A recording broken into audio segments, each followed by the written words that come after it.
So in my previous video where I showed you my efforts to find Star Wars merchandise at various places in Japan, I mentioned that there was a lot less of it available than I had experienced in my previous trips to Japan, and I've been there quite a few times actually. I'm not even sure how many at this point.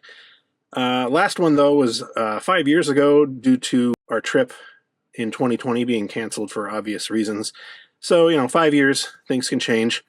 But yeah, it was difficult to find Star Wars stuff, generally speaking. Had to go to some specialty shops and things like that.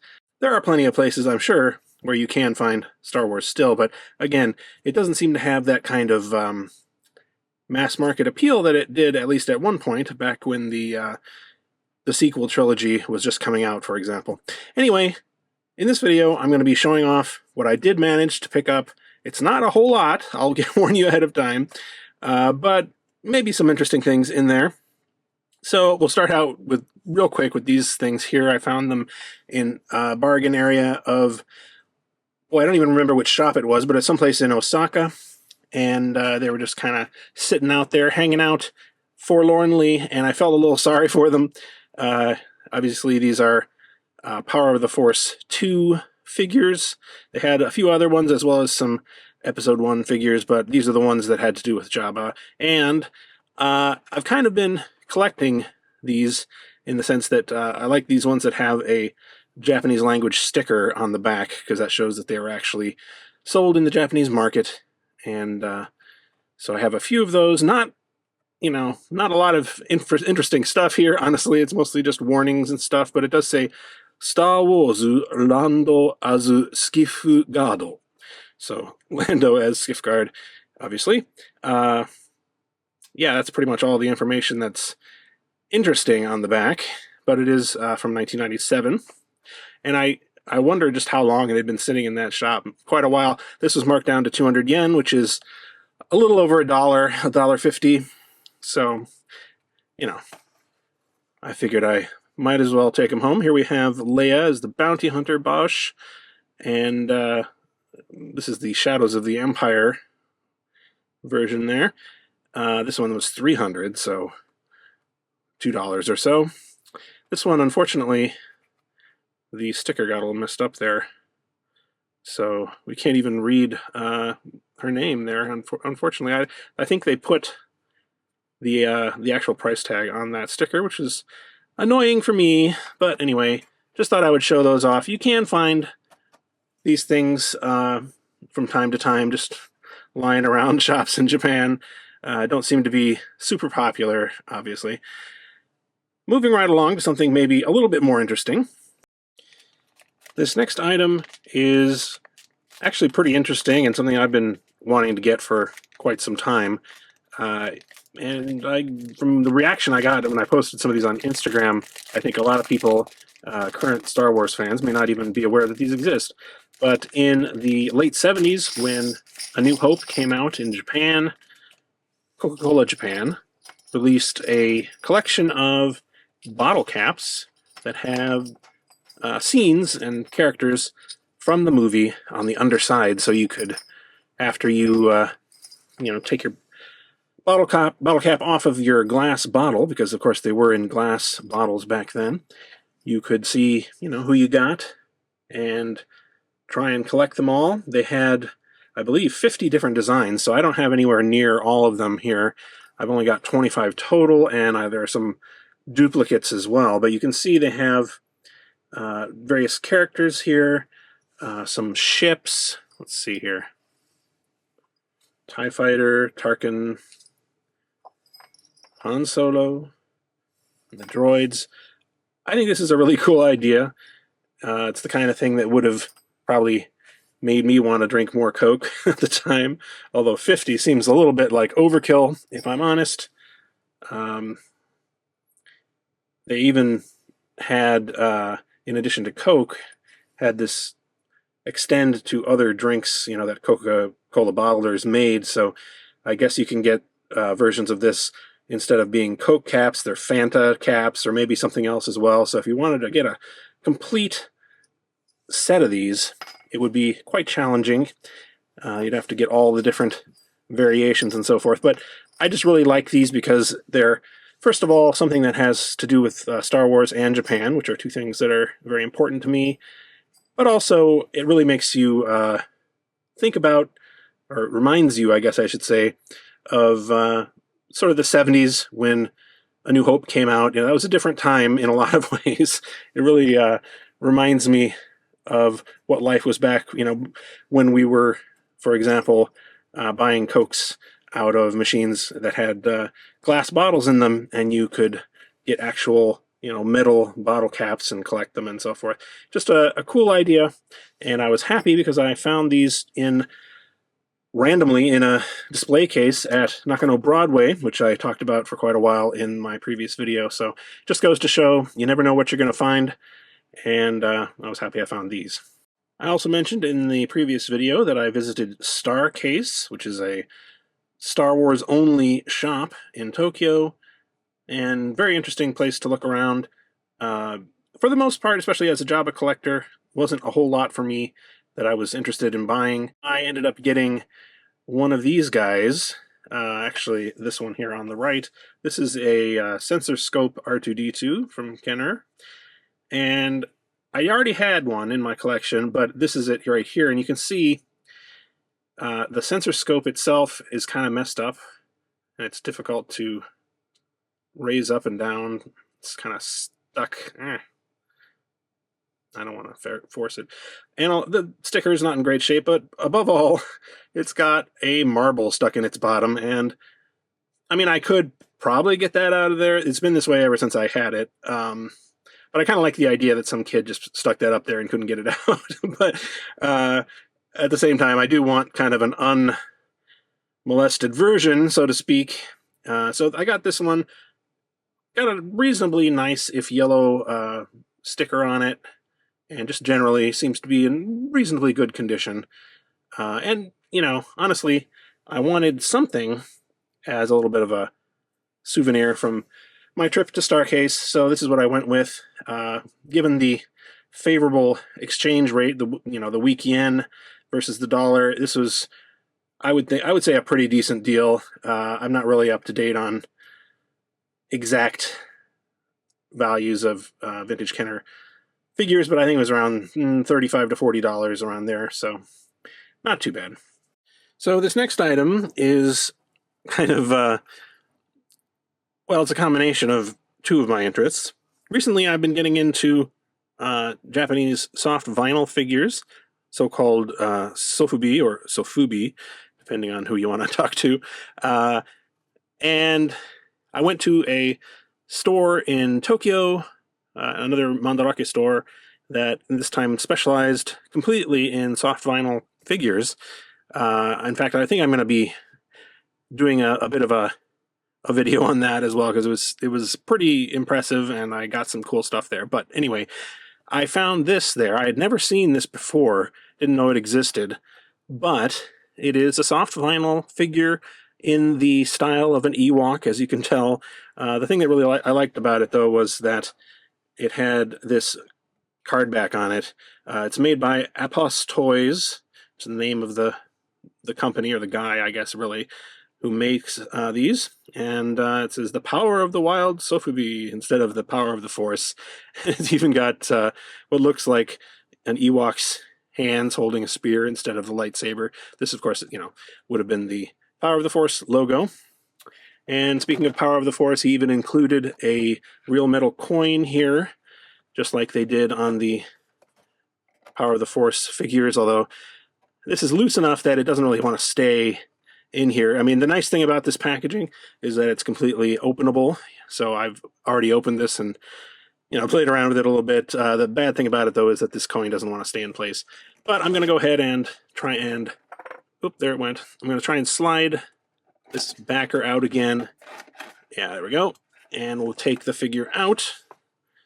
So here he is. This is made in a marble color vinyl. So it's not actually painted, but it's got a nice color variation to it still, I think. Gives it a little visual interest. And he's got, of course, a spear with a little elastic band that's attached to him. He's got articulation in the arms and legs, but that's it. His head doesn't turn or anything else. But still, pretty cute. He does look like a chimp or something, an orangutan, but I assume that's actually intentional. Oh, and also the backpack would be a separate piece. This is actually kind of articulated, although I don't think it's really removable. I haven't tried. There we go.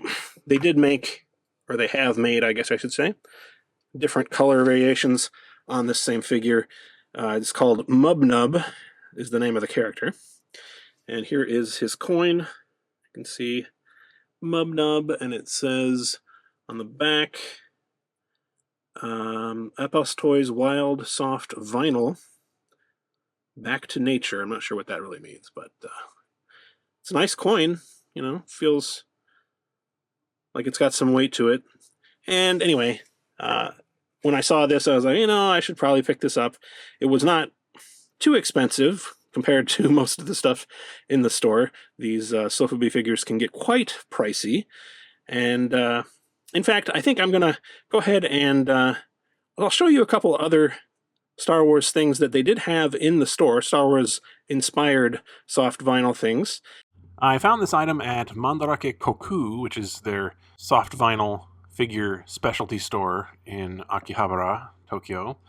And they did have a few other things, as I said, that are Star Wars related. They have these Space Mars vinyl figures. Space Mars is apparently from Hong Kong, but they have a bunch of sort of Star Wars themed items, including this one up here on the right, which you can't quite see. It's actually a Chewbacca kind of inspired one. They also had these very large Darth Vader kind of knockoff toys that are inspired by old Shogun robots or giant robot figures, I think. Also one there on the end that's C-3PO. These were on the expensive side, although not really for this store, around $250. But more importantly, they were much too large to really fit in my luggage, so I didn't even really consider these.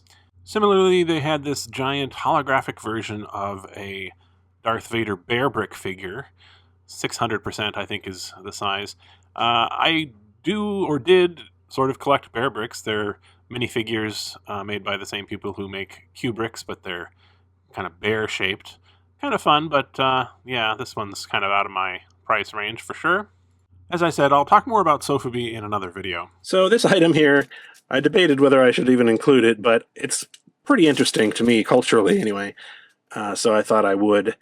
When I was searching the Mandarake site, they have a nice listing of more or less everything that's in all of their stores across Japan, and you can order them online or, you know, go and pick them up and stuff.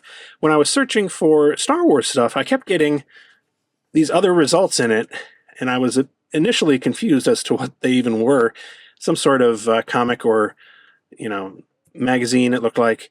But it turned out they were doujinshi, which are kind of like, I guess you'd say, self-published comic books in some sense, but they're very niche. They sort of cater to certain audiences, and you'll see what I mean by that in a second. You know, different types, you know, of books, of course, for different audiences. This is, it's called Concrete Rose, and it is a book that kind of imagines what it would be like if Obi-Wan and Anakin were romantically involved. And believe it or not, this is part of an extensive series of similar comic books. And, you know, I leafed through them a little bit. Now, I'm not going to show you a whole lot of this. It is not really explicit at all, but I just want to give you an idea of kind of what it looks like inside here. So you can see there's just a lot of talking for the most part. I haven't really read through it, but, you know, you have them with a complex relationship, as you might imagine. It's quite interesting to me that this exists. I've seen, as I say, quite a few of these in the store when I went there. They're all kind of produced by, or around, I should say, the early 2000s. I don't really think they're being made anymore, but certainly it seems like this relationship between Obi-Wan and Anakin did capture certain people's attention or their imagination, and I think that's pretty interesting that you can make Star Wars whatever you want it to be in some sense. Anyway, just thought I should pick one of these up to have. That's it for that. Many of you who are familiar with Japan may recognize what this is.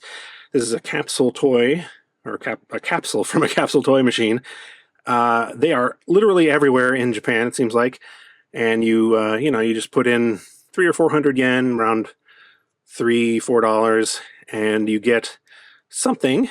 They're just a breathtaking range of toys that you can get, all sorts of stuff for literally anyone, I think, any kind of interest, although they skew a little bit toward kids. But yeah, they have a lot of stuff for adults as well. When I was there in the past in Japan, I believe, as I recall anyway, they had several Star Wars themed gashapon, that's what these are called. But this time, there was only one. My son found this for me. This is, if we can open it up, a kind of acrylic movie poster. Comes with its own little stand. And that's it. It's not a lot to it. Now, if you're familiar with gashapon toys, you'll know that some of them are extremely intricate and well done. Kind of stuff that you would, be surprised that you can get for as cheap as they are. However, this does not really qualify for that because it's literally just 2 pieces of acrylic. I mean, it's nice enough, I guess. But you can tell that I didn't care that much about it because I didn't even try. Let's see if I can get this on here. I didn't even try to get the Return of the Jedi one. Wasn't that interested in it. I mean, it's nice enough for what it is, I guess. We can look here at the little insert that comes with it, and you can see that there are actually 9 total. So they got all of the movies, all of the main Star Wars movies. Normally, capsule toys only tend to come with about 5 options. So 9 is a lot. Remember, these come out randomly, and you don't know what you're going to get. You might get multiples of the same one. Trying to get a certain one would be frustrating and potentially kind of expensive. Although they do have stores where they sell individual ones, if you so desire. But I again, not too interested in this. But I guess I appreciate that they have something at all.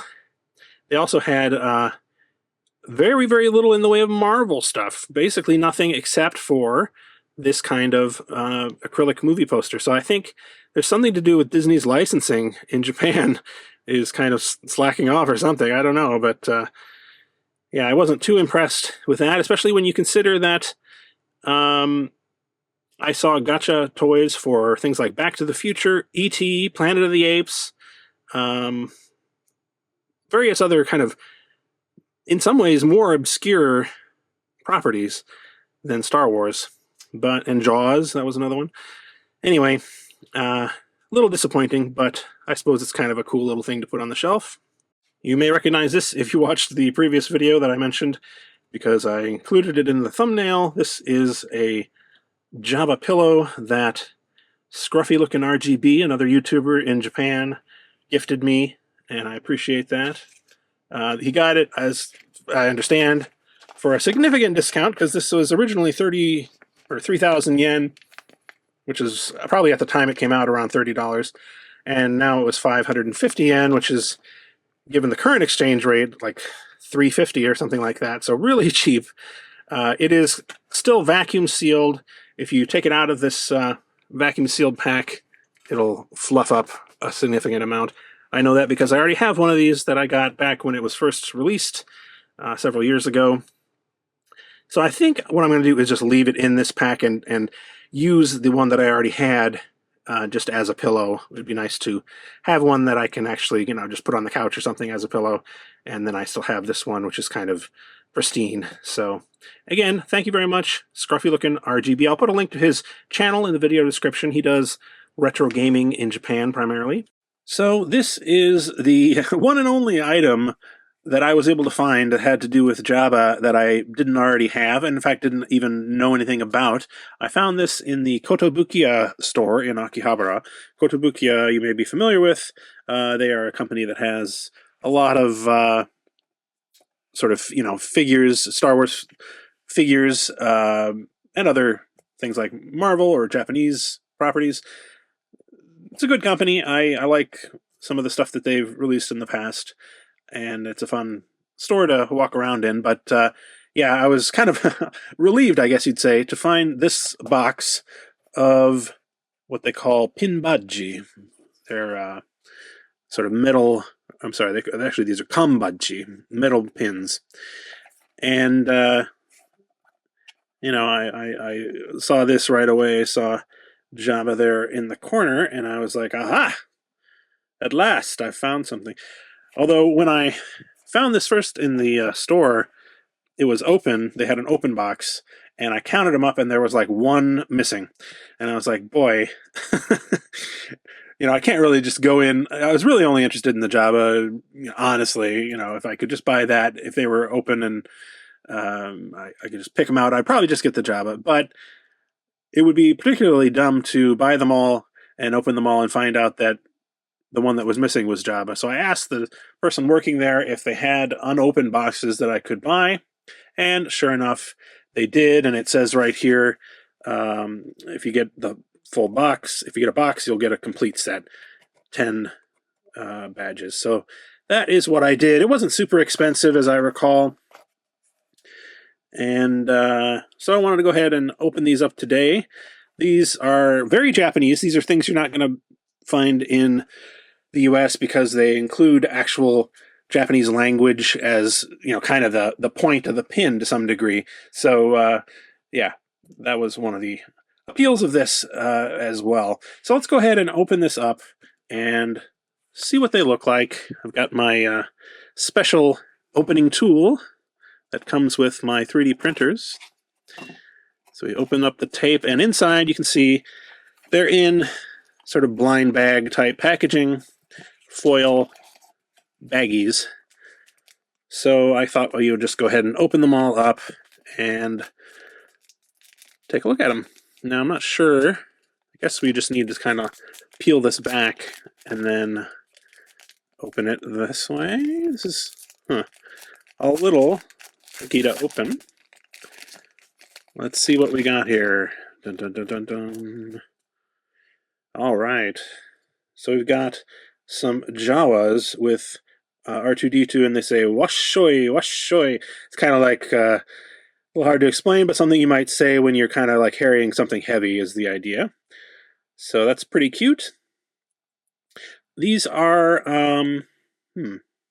it says kambaji. I guess these are metal. It's a little hard to tell. It's got a sort of maybe a plastic coating on it, I think. I guess I could try seeing if it's magnetic. Just a second. A little piece of magnet here. Yep, definitely is magnetic. So let's go ahead and go on to the next one. I'm going to try and not delay this too much. I think I will fast forward the opening section. Well, maybe not. It's not that hard, actually. Next one we have is Jabba himself. Nice. It says, "Hai, kawaii." And that is a pretty cute Jabba. All right. Well, I'm satisfied.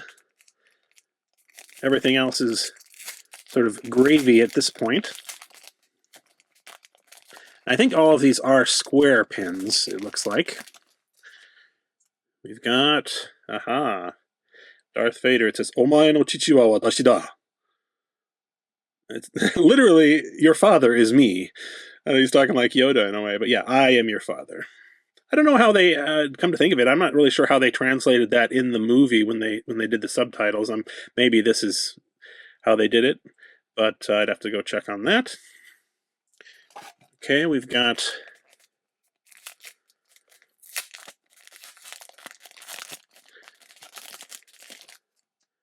boom. We've got Grievous saying "To Toi." Now I'm not actually sure. I saw this earlier, on the box, and I wasn't entirely sure what it means. Toltoy means like precious, I think. So maybe he's talking about his lightsaber collection there. But I don't remember, like, this is not a line from the movie that I recall. So maybe let me know if I'm misinterpreting that. Looks like we got about 5 or 6 more.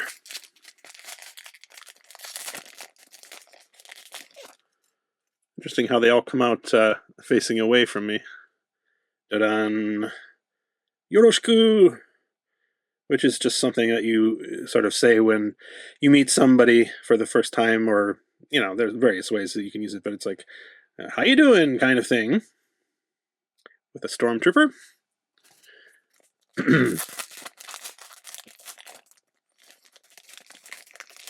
All right, who do you think this one is? Ooh. Mugen no power o kurae! So, taste infinite power! Or something along those lines.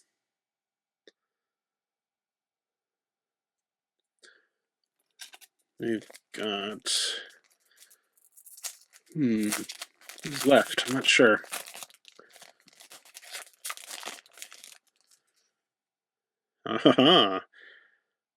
So we got Boba Fett. It says, Shigoto no jikan da.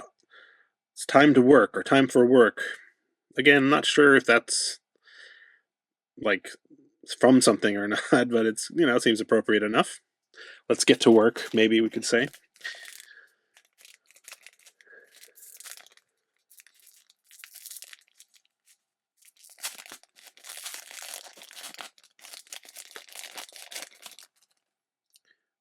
Boom. This one just says, no!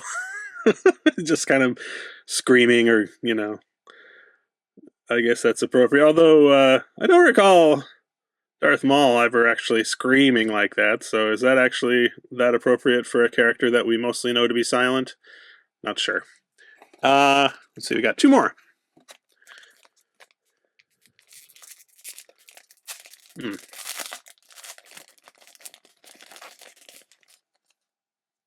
Boom. Oh, another Darth Vader. It says, Dark Side e yokoso. So, welcome to the dark side. It's pretty cool.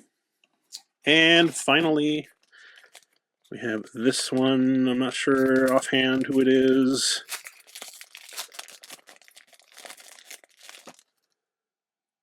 Boom. It is Kylo Ren, and it says emoi, which I believe is kind of a new word. The root here is emo, like emo, a person who is emo, and that pretty much describes Kylo Ren. Emoi would be the adjective form of that, so he's an emo person is essentially what it's saying. But yeah, kind of funny. These are all, sort of tongue-in-cheek, but I thought they were pretty cute, and I like the artwork as well. Let's take a look at them all together. And here they all are together. Pretty cool little items. I said I didn't get very much in Japan. I don't think I really did, but I still managed to talk about it for almost half an hour. I hope that wasn't too long for people. But if you made it all the way to the end, I really appreciate you watching. In addition to some more things about my trip to Japan and some non-Star Wars things that I picked up there, I also have some Jabba-related reviews coming up very soon as well, so stay tuned. Thanks very much for watching. This video, like all my videos, was brought to you with the help of my Palace VIPs on Patreon, including Angelica Brady, Jesper Murtu, and all of my other patrons as well. If you'd like to know how you can support the channel for as little as $1 a month, you can check out the link in the video description.